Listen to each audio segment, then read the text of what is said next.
Very composed person. నవ్వే గగనం అన్నట్లుగా అసలు నవ్వటం కూడా ఉండదు. ఏ మనిషి సీరియస్ మనిషి ఏమో అనుకుంటాను. హాయ్ గుడ్ మార్నింగ్ సాహు అంటే సార్ అంతే, హలో అంతే తప్ప మళ్ళీ ఇంక రోజంతా ఏదో ఉంటుంది, మరీ ఏదో ఇంట్రెస్టింగ్ ఉంటుంది. అలాంటిది ఈ సినిమా ఫస్ట్ టైం రషెస్ చూసిన తర్వాత వచ్చి మాట్లాడాడు, తెగ మాట్లాడి కొట్టేస్తామండి. ఇంకా అసలు సినిమా మిగతా సినిమా చూడాల్సిన అవసరం లేదు, చాలా బాగుంది, థియేటర్లో చూసుకోవటమే అదిరిపోయింది అని అంటే అతను ఆ మాత్రం ఎక్స్ప్రెషన్ ఇవ్వటం అనేది చాలా పెద్ద విషయం అండి. అన్నాడంటే కనుక సినిమా అంత గ్రేట్ హిట్ అయిపోతుంది అని అన్నాడు. ఆ రోజే ఈ విజయం గురించి ముందుగా హింట్ ఇచ్చిన వ్యక్తి సాహు గారపాటి. అండ్ తన కంపోజ్డ్ నేచర్ కానివ్వండి, తను చిన్న వయసులోనే తీసిన సినిమాలు తక్కువైనా సరే వాటిని సమర్థవంతంగా వాటిని తెరపైన సెట్స్ పైన నడిపించిన విధానం కానివ్వండి, అటు ఎగ్జిబిట్ చేసిన విధానం కానివ్వండి, అది చాలా చాలా బాగుంది. అండ్ ఆర్టిస్టులు అందరినీ కూడా చాలా బాగా చూసుకున్నాడు. ముఖ్యంగా వాళ్ళ వైఫ్ అర్చన కూడా ఒక ఫ్యామిలీలాగా కలిసిపోయింది అనమాట. And thank you so much. మళ్ళీ మళ్ళీ మళ్ళీ ఇంకోసారి కూడా చెప్పే అవకాశం ఇంకో స్టేజ్ మీద ఇస్తారు అనుకుంటున్నాను మీరంతా. Thank you so much. ఇక సుష్మిత విషయం నేను చెప్పాల్సి వస్తే, తను ఈ ఇండస్ట్రీలో తను రావాలి అని నిర్ణయించుకున్న తర్వాత ఫస్ట్ చెప్పింది రామ్ చరణ్కి, రా అని అక్క, నువ్వు డెఫినెట్లీ దిస్ గ్రేట్ ఇండస్ట్రీ, మనం ఇక్కడ అందరినీ మనం కనుక ఇది ఇక్కడ మనకి ఏం కావాలి, ఏ బ్రాంచ్లో మనం వెళ్ళాలి అని అంటే నాకు అదేమి లేదు. సినిమా ఇండస్ట్రీ నేను రాణించగలను అనేది నాకు ఐడియా లేదు. ఫస్ట్ ఆఫ్ ఆల్ ఏదో ఎంటర్ అవ్వాలి అంటే ఓ పని నా కాస్ట్యూమ్స్ అవి చూసుకోండి. రంగస్థలంలో తన కాస్ట్యూమ్స్ గురించి, రంగస్థలంలో కాస్ట్యూమ్స్ ఏమున్నాయి పాప, ఏముంటాయి అంటే ఏదోనా సరే లుంగి కానీ అది కానీ ఆ గెటప్ వస్తామని చెప్పి తను సుకుమార్ వాళ్ళందరి దీంట్లో డిజైన్ చేసుకుంటే చాలా రస్టిక్గా ఉండాలి, చాలా ఇదా ఉండాలి అంటారు. వాళ్ళు చెప్పిన మాట ఏంటంటే, ఒక చిరంజీవి గారు అమ్మాయి రామ్ చరణ్ సిస్టర్ అన్న ఫీలింగ్ లేకుండా గబుక్కుని ఏదో ఒక లుంగి కావాలంటే రాజమండ్రి ఆ ప్రాంతంలో కారు వేసుకుని తనే బయలుదేరి షాప్ తిరిగి డైరెక్టర్ కోరుకున్నటువంటి ఆ క్లాత్ కోసం తను తిరిగి చెమట కక్కుకుంటూ వచ్చి చేసింది అని చెప్పినప్పుడు నేను చాలా అంత కష్టపెడతా ఎవరు ఉంటారు కదా మా అసిస్టెంట్ అంటే నాకేం తెలియదు, మళ్ళీ వాడిని పంపిస్తే ఏం చేస్తారో ఏమో తెలియదు, నేనే వెళ్ళానంటూ అంటే కష్టానికి నెరవక నాన్న నుంచి కానీ తర్వాత తమ్ముడి నుంచి కానీ ఈ ఇండస్ట్రీలో రాణించాలంటే కష్టం ఒక్కటే పరమావధి, కష్టం ఒక్కటే నిజమైనటువంటి ఆయుధం, ఆ ఊతం అని తెలుసుకున్న మనిషిగా నాకు చాలా ఆనందం వచ్చింది. తను ఏవైనా ఇండస్ట్రీలో చేయగలదు, సాధించగలదు నమ్మకం. ఫస్ట్ టైం ఆ రాజమండ్రి వీధుల్లో తను ఎవరో మర్చిపోయి ఒక కాస్ట్యూమర్ లాగా పరిగెత్తిందంటే that is the best thing. నేను దాన్ని మనస్ఫూర్తిగా దాన్ని హర్షిస్తున్నాను, వెల్కమ్ చేస్తున్నాను. ఆ తర్వాత నేను సినిమాలు చేసి ప్రొడ్యూసర్గా చేయాలనుకుంటున్నాను. నాకు ఇంట్రెస్ట్ కలుగుతుంది, ఇక్కడే సెటిల్ అవ్వాలనుకుంటే ఇది వండర్ఫుల్ ఇండస్ట్రీ అమ్మా. ఇక నువ్వు రాణించాలి అంటే కనుక ఖచ్చితంగా నీకు అవకాశం ఉంటుంది. ఇది ఒక దీనిలాగా ఎంతమంది వచ్చినా సరే అంతమందికి ప్లేస్ ఉంటుంది. అది ఎవరు రాణిస్తారు ఎవరు రాణించరు అనేది మన వ్యక్తిగత కష్టాన్ని బట్టి, మన యొక్క గోల్స్ని బట్టి ఉంటాయి ఇక్కడ. కాబట్టి ఇంకొక విషయం, ఇండస్ట్రీ ఈ సినీ పరిశ్రమ అనేది అద్దం లాంటిది. మనం ఎలాగా ఉంటామో మన స్వభావం కానీ, మన ఆహార్యం కానీ, మన థాట్స్ కానీ, మన స్వభావ భావాలు కానీ, ఇవన్నీ మన వ్యక్తిత్వం కానీ ఎలా ఉంటుందో అలాగే మనకి రిజల్ట్ కనబడుతుంటుంది. ఆ అద్దం కూడా మనం అలాగే చూస్తుంది, ఇండస్ట్రీ కూడా అలాగే మనకి రిజల్ట్ ఇస్తుంటుంది.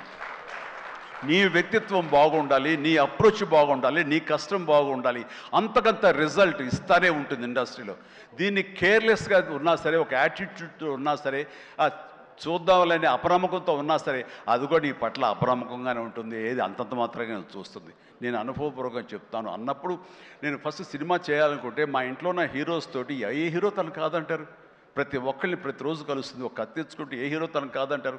కానీ నేను వాళ్ళతో చేయండి డాడీ, నేను ఫస్ట్ ఆఫ్ ఆల్ ఎక్స్పీరియన్స్ సంపాదించాలి, గ్రౌండ్ రియాలిటీ తెలుసుకోవాలి అంటూ తను వెబ్ సిరీస్ మొదలుపెట్టింది, వెబ్ ఫిల్మ్స్ మొదలుపెట్టింది. అమ్మా ఏదో లాభం ఉంటుందంటే లాభం ఉండదు డాడీ, ఏదో లక్షల్లో మిగులుతుంది లేదని ఒకసారి అది కూడా ఇదైపోతాయి. కానీ నాకు ఎక్స్పీరియన్స్ గెయిన్ చేస్తాను, ఎక్కడెక్కడ ఏమిటి ఎన్ని డిపార్ట్మెంట్లు ఉంటాయంటూ ప్రతి డిపార్ట్మెంట్ని చవి చూస్తూ దానిలో ఒక ఎక్స్పీరియన్స్ గెయిన్ చేస్తూ, అలాగే తన ఫిలిమ్స్ తీసింది, చిన్న ఫిలిమ్స్ చిన్న హీరోలతో చేసినప్పుడు తను ఒక కాన్ఫిడెన్స్ గెయిన్ చేసుకుంది. అంతేగాని మాకు రెడీమేడ్ కేక్ వాక్ ఇక్కడ సినిమా తీయటం మా అండదండలో నాన్నగారు వాళ్ళందరూ ఉన్నారు కాబట్టి అని అనుకోలేదు. అలాగే ఎవరితోటో నువ్వు పార్ట్నర్షిప్ తోటి నాతో సినిమా చేయమంటే వాళ్ళు అన్నారు, అయ్యో అమ్మ నువ్వేమి పెట్టక్కల, నువ్వేమి రావక్కర్లేదు, సినిమా మేము చేసేస్తాము, నీ పేరు వేసేస్తాము, లాస్ట్కి వచ్చేసరికి ఇదిగో ఇంత డబ్బని ఇచ్చేస్తామమ్మా, ఏం వర్రీ అవ్వకమ్మా అంటే అస్సలు నాకు వద్దుడంటే నేను వెళ్తే సినిమా చేయను, అందుకు అది బ్యానర్ పేరు నేను చెప్పను అనేసరికి అలాగే ఏమంటే కాదండి నాకు ఎక్స్పీరియన్స్ కావాలి, నేను పని చేయాలి, నేను డబ్బు పెట్టుబడి పెట్టాలి, పెట్టిన తర్వాత మంచి వచ్చేడా వచ్చే ప్రతి పైసాకి నేను తినడానికి నేను అనుభవించడానికి నాకు అర్హత ఉంటుంది కాబట్టి నేను చస్తే ఆ సినిమా చేయండి, ఆ సినిమా క్యాన్సిల్ చేసుకుంది. సో వదిలేశాను నేను. సాహుతోటి సినిమా అన్న తర్వాత సాహు తను కూర్చుని చెప్పండి మీరు ఎంత పెడతారు, నేను అంతే పెడతానని సగం డబ్బు సొంతంగా పెట్టింది, మిగతా డబ్బు బయట నుంచి అప్పు తీసుకొచ్చింది పెట్టింది తప్ప నేనైతే నా పైసలు ఇవ్వలేదు. ఆ పైపెచ్చు ఇద్దరి నుంచి నాకు టైంకి కావాల్సిన రెమ్యునరేషన్ ఆయా సమయాల్లో నేను తీసుకుంటూనే ఉన్నాను తప్ప అది నేను ఇవ్వలేదు. అంత ప్రొఫెషనల్గా బిహేవ్ చేసింది. ఈ రోజున ఈ రిజల్ట్లో సాహు ఎంతగా అనుభవిస్తున్నాడో ఒక నా సినిమాని గర్వంతో, ఎస్ నేను డబ్బులు పెట్టుబడి పెట్టి డబ్బు సంపాదించుకుంటున్నాను అదే గర్వంతో తను కూడా ఉంది. కాబట్టి ఈ రోజున ఒక డాటర్గా సుష్మిత చూస్తే నేను గర్వపడుతున్నాను, ఎప్రిషియేట్ చేస్తున్నాను, మనస్ఫూర్తిగా ఒక బిడ్డగా నేను గర్వపడుతున్నాను. థ్యాంక్స్ రా, యూ డిజర్వ్ ఇట్.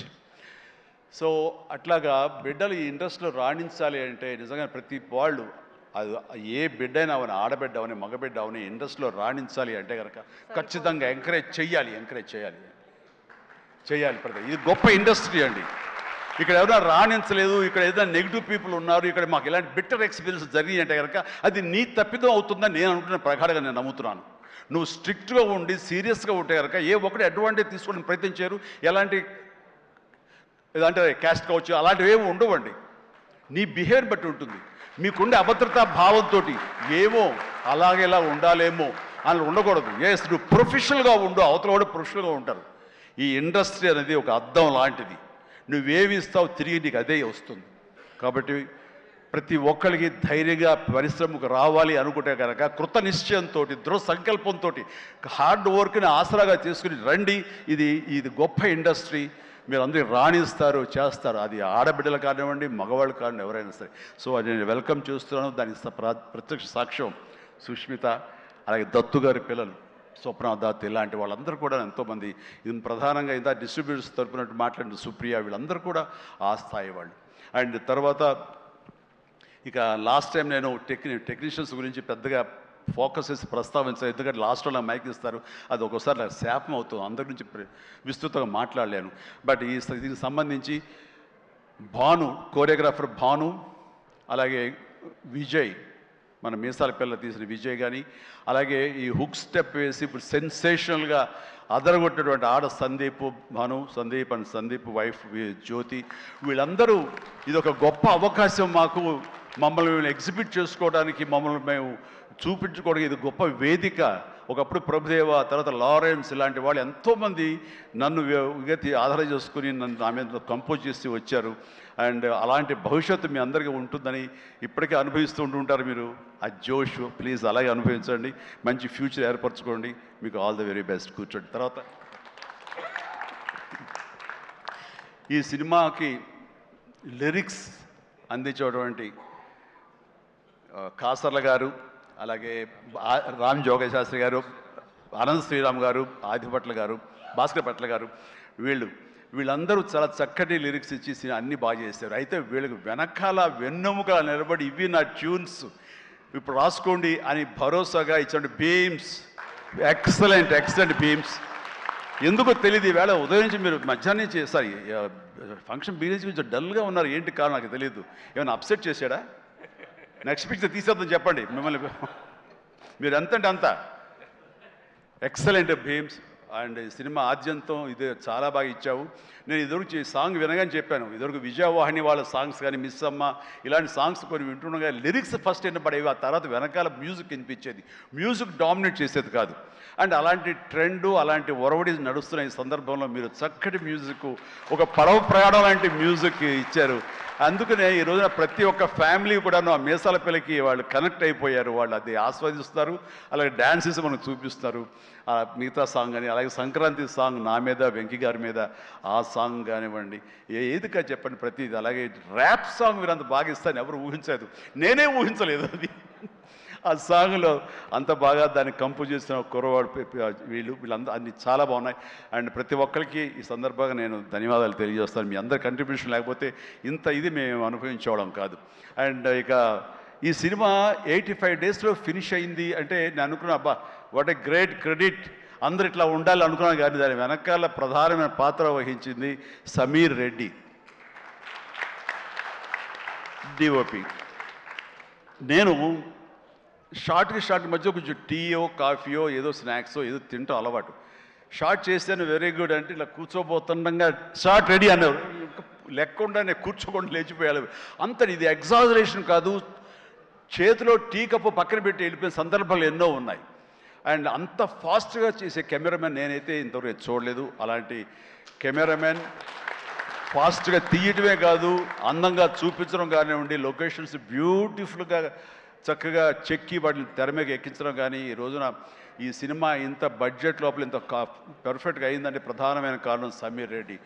చాలామంది ఇది కంప్లైంట్ కాదు కానీ చాలామంది అవుట్డోర్ యూనిట్ బిల్లు పెంచేస్తున్నారు. పెంచడానికి గల కారణాలు ఏమిటో వాళ్ళకే తెలుసు, వాళ్ళకే వదిలేస్తున్నాను, నాకైతే తెలియదు ఆ విషయంలో. కానీ ఇతను యూనిట్ బిల్లు 2 లైట్లు అటు ఇటు ఉండేది, ఇంకో లైట్ అలా ఉండేది, అంతే 4-5 లైట్లు కనిపించేది. కానీ మరి తెర మీద చూస్తే బ్రహ్మాండంగా ఉంది, అత్యద్భుతంగా ఉంది. అంటే అతను చూసి అందరూ నేర్చుకొని అన్నాను, ఎవరి క్రాఫ్ట్ ఎవరి చెక్కుడు వాళ్ళది. కానీ ఇతను మాత్రం నాకు బాగా నచ్చాడు.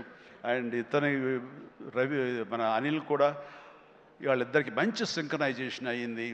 అండ్ ఈ సినిమా నేను చెప్పాను మొన్న సభలో, ప్రీ రిలీజ్ సభలో, ఇది ఫస్ట్ ఈ సినిమా సూపర్ హిట్ అయిపోయింది రిలీజ్కి ముందే.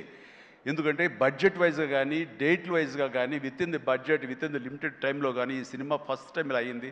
ఇది మీరు చూసి నేర్చుకొని నేను ఎవరికి సలహాలు ఇవ్వట్లేదు, అలా కాదు, మా ఎక్స్పీరియన్స్ మీకు చెప్తున్నాను అంతే. అండ్ అయ్యింది, అక్కడే సక్సెస్ అయింది, అక్కడే ప్రొడ్యూసర్స్ ప్రాఫిట్ లాభాలు వచ్చేసినాయి అక్కడ. ఆ తర్వాత యావరేజ్గా అయినా సరే అవే లాభాలు ఉండేవో. ఇంత సూపర్ హిట్ అయింది కాబట్టి ఎక్స్ట్రా బాల్స్ కొంత రావచ్చు, అది ఎంతో నాకు చెప్పకండి, మళ్ళీ నా రేట్ పెంచేస్తాను. ఇంతలో అడిగితే చెప్పలేదండి ఎంత వచ్చిన లాభాలు, చెప్తే నేను అడుగుతానే భయం ఏదో ఉందో వాళ్ళకి, సాహు కానీ సుష్మిత కానీ. సో నాకు ఇంతకేం తెలియదు, ఆ లెక్కలైపులో నేను వెళ్ళన్నది నాకు. అండ్ ఇంకా నా తోటి నటినట్లుగా వస్తే కనుక ఇక్కడే ఉన్నారు హర్ష కానీ, వెళ్ళిపోయి ఉంటాడే, ఉన్నా బాబు థ్యాంక్స్. హర్ష పాపం, హర్ష ఈ సినిమాలో తన ఎంతో ఉత్సాహంతో ఉన్నాడు. అండ్ నాకు నా ఫ్యాన్ అంటాడు, నిజమనే తెలియదు, అందరి దగ్గర అదే మాట అంటాడేమో. కానీ నా సాంగ్స్ అవి అలవోకగా పాడుతూ గుర్తుంచుకుని పాడుతుండే, ఎవరి పాట అంటే ఎవరి పాట అంటారంటే మీదే సార్, నా పాట ఓకే నాకు గుర్తు రావట్లేదా, ఎప్పుడో ఇది పల్లెటూరు మొనగాడు గోండా ఆ పాటలు పాడితే ఎట్లాగయ్యా అంటే, లేదు సార్ మేము అట్లా అంటే అంత ఇదిగా అతను ఈ సినిమాలో ఆ సాంగ్స్ అవి నాతో మాట మంచి ఎంటర్టైన్గా ఉంటూ ఈ సినిమా చేస్తున్నందుకు చాలా చాలా ఆస్వాదించాడు, బ్రహ్మాండంగా ఎంటర్టైన్ చేశాడు మమ్మల్ని. అయితే మధ్యలో కాలు ఇరిగింది, అది ఎవరి శాపం నేను చెప్పలేను. కానీ